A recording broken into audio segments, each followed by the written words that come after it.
Hey guys, how you doing? It's Tom. Anytime that any group of people, anywhere in the world, lose their individual liberty, a dark cloud of tyranny expands over all the free people of the world. And we, as the free people of the world, have a duty, have a moral obligation to stand united and resolute against such tyranny. The problem is that tyranny is harder to spot than it was in the past. It was easy for my grandfather's generation to spot the tyranny of the Nazis. It was easy for my father's generation to see the problem, the tyranny of the Iron Curtain of communism that spread across Eastern Europe. But it's harder today, and people are distracted. Victory has defeated us, and people are weak. They lack moral courage. And the methods of tyranny have changed. Before John F. Kennedy was killed, coup d'etat, he gave a secret society speech in which he spoke about the global advancement of communism.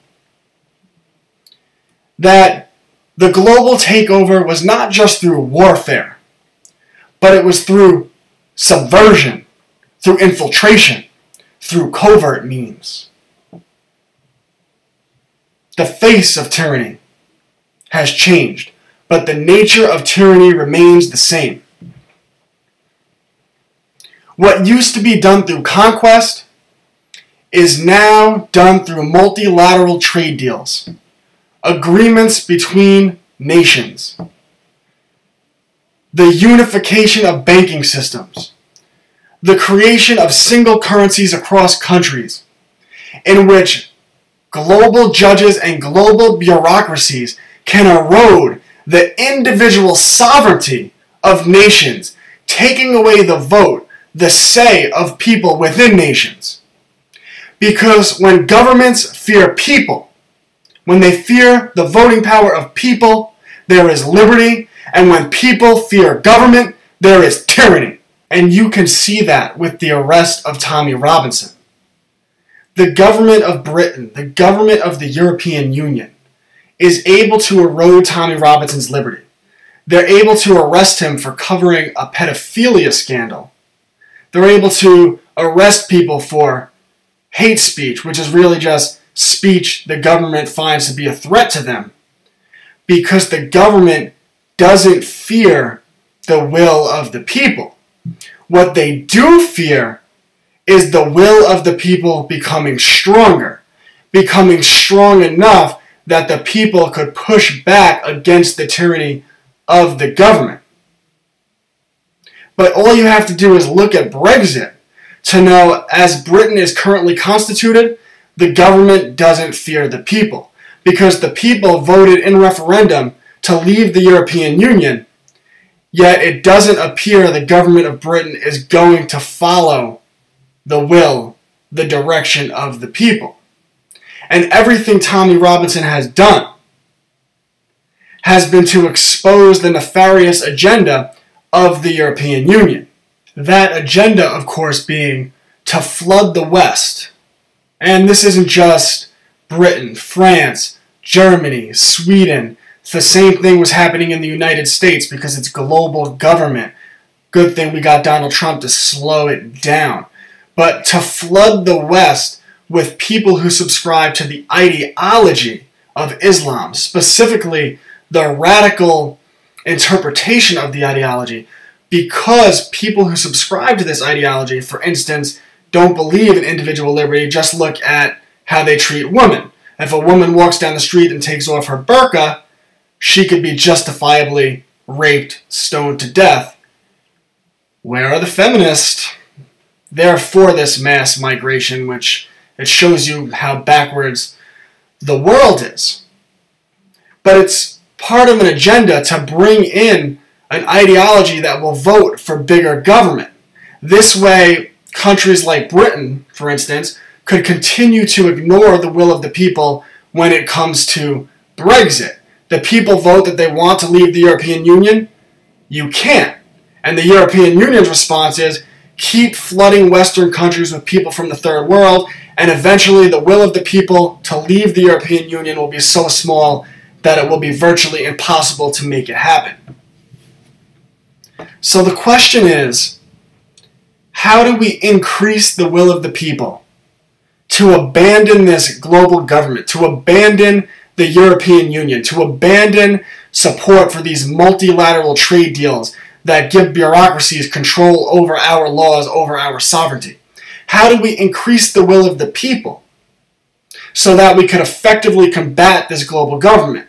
Because when it was fighting Nazis, that's easy. Even fighting communism, a lot of these wars we shouldn't have got involved in, but the basic concept of, okay, we're fighting a war, we know how to beat back tyranny. But how do you beat back subversive tyranny? How do you win? I've seen a lot of comments of people that are afraid under my previous post. People that are in Britain that are afraid to speak up. They say that they envy the United States for having a Second Amendment. And it's true. If you had a Second Amendment, you could take to the streets with guns and demand Tommy Robinson be released. Demand Brexit. I don't know if that's the method I would use right away, but if you've watched my videos, The Truth About Gun Control, which I strongly recommend you watch, please do, you would know that I'm not against violent revolution, but there's a time for it. The question is, how do you win? And the answer is history. Because before you learn to use this, you have to learn to use this. Because it's the mind that will set the world free. The revolution has to first be intellectual. You have to first increase the will of the people. But how do you do that? When Martin Luther King Jr. was trying to lead the civil rights movement and get rid of the Jim Crow laws in the United States of America, these were very discriminatory laws. This was another example of government being very bad. The government made it law that black people and white people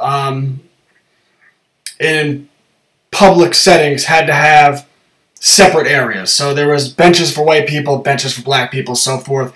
Water fountains for white people, water fountains for black people. Very discriminatory. But Martin Luther King Jr. knew that he couldn't change this through physical force. So what he did is he looked back in history and he came across Mahatma Gandhi. And Gandhi had the same dilemma. And what he figured out was that if you want to win the will of the people, you have to clearly demonstrate who has the moral high ground. And that's very hard to do because the mainstream media is controlled. And in Britain, for example, the government is so tyrannical that that media outlets can't even legally report, or individual citizens can't legally report on the arrest of Tommy Robinson.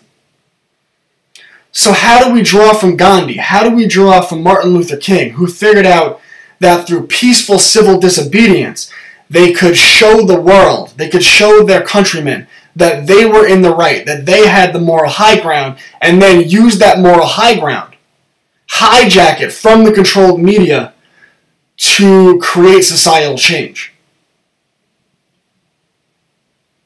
Well, in the instance of Tommy Robinson, there is a tremendous opportunity for this. So, how do you win? What I would recommend right now, especially because you don't have guns, is not violent revolution. Just the opposite.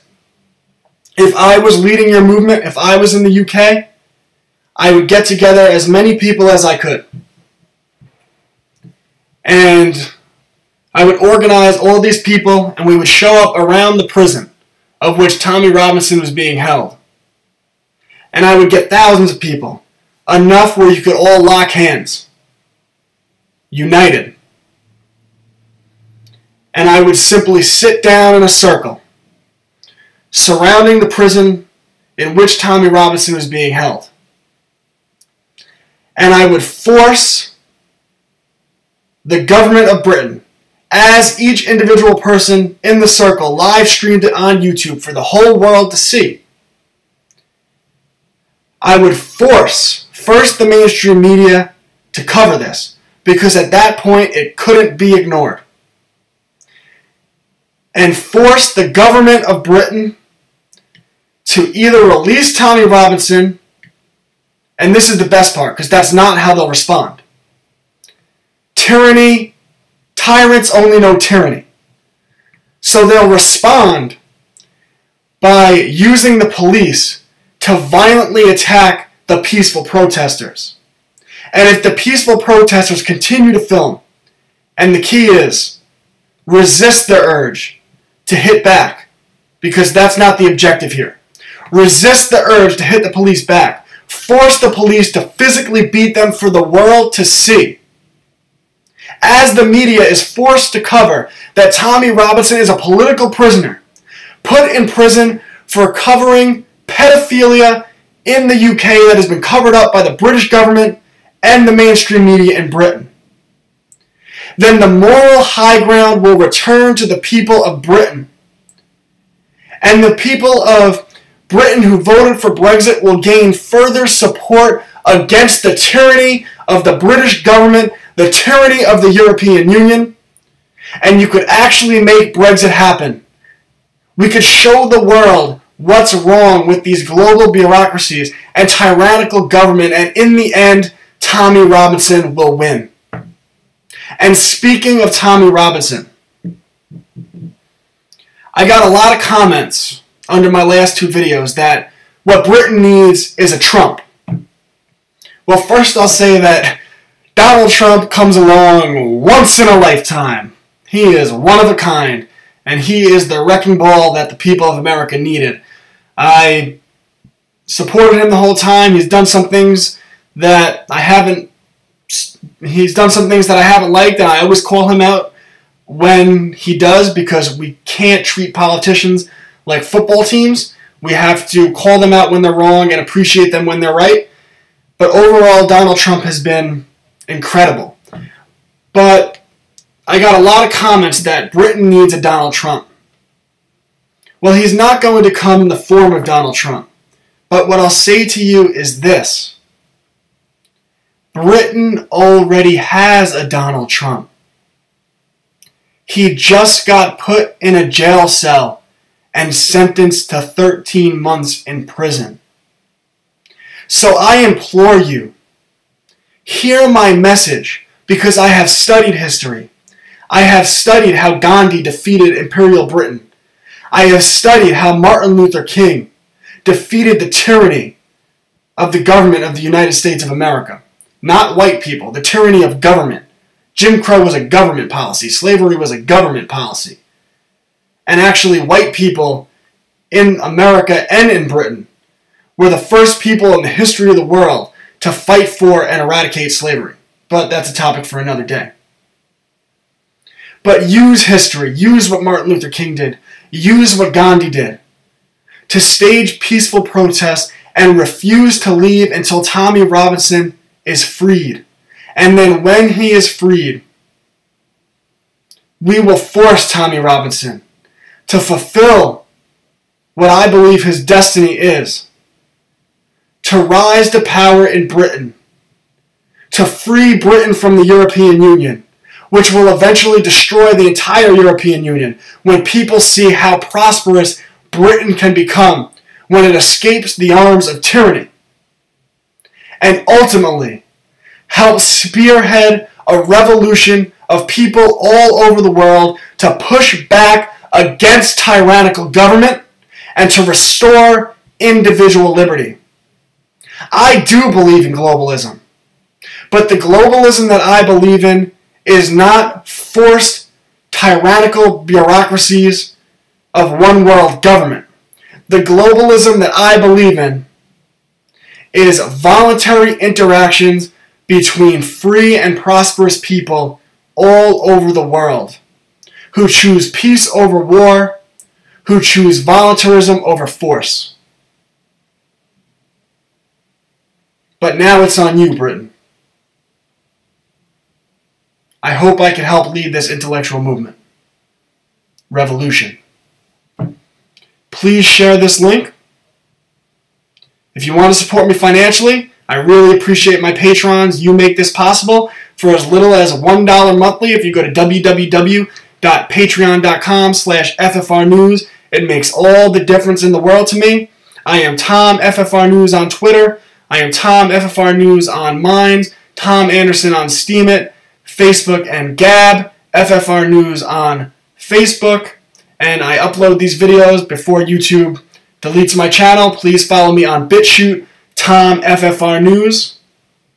Together, we will defeat tyranny.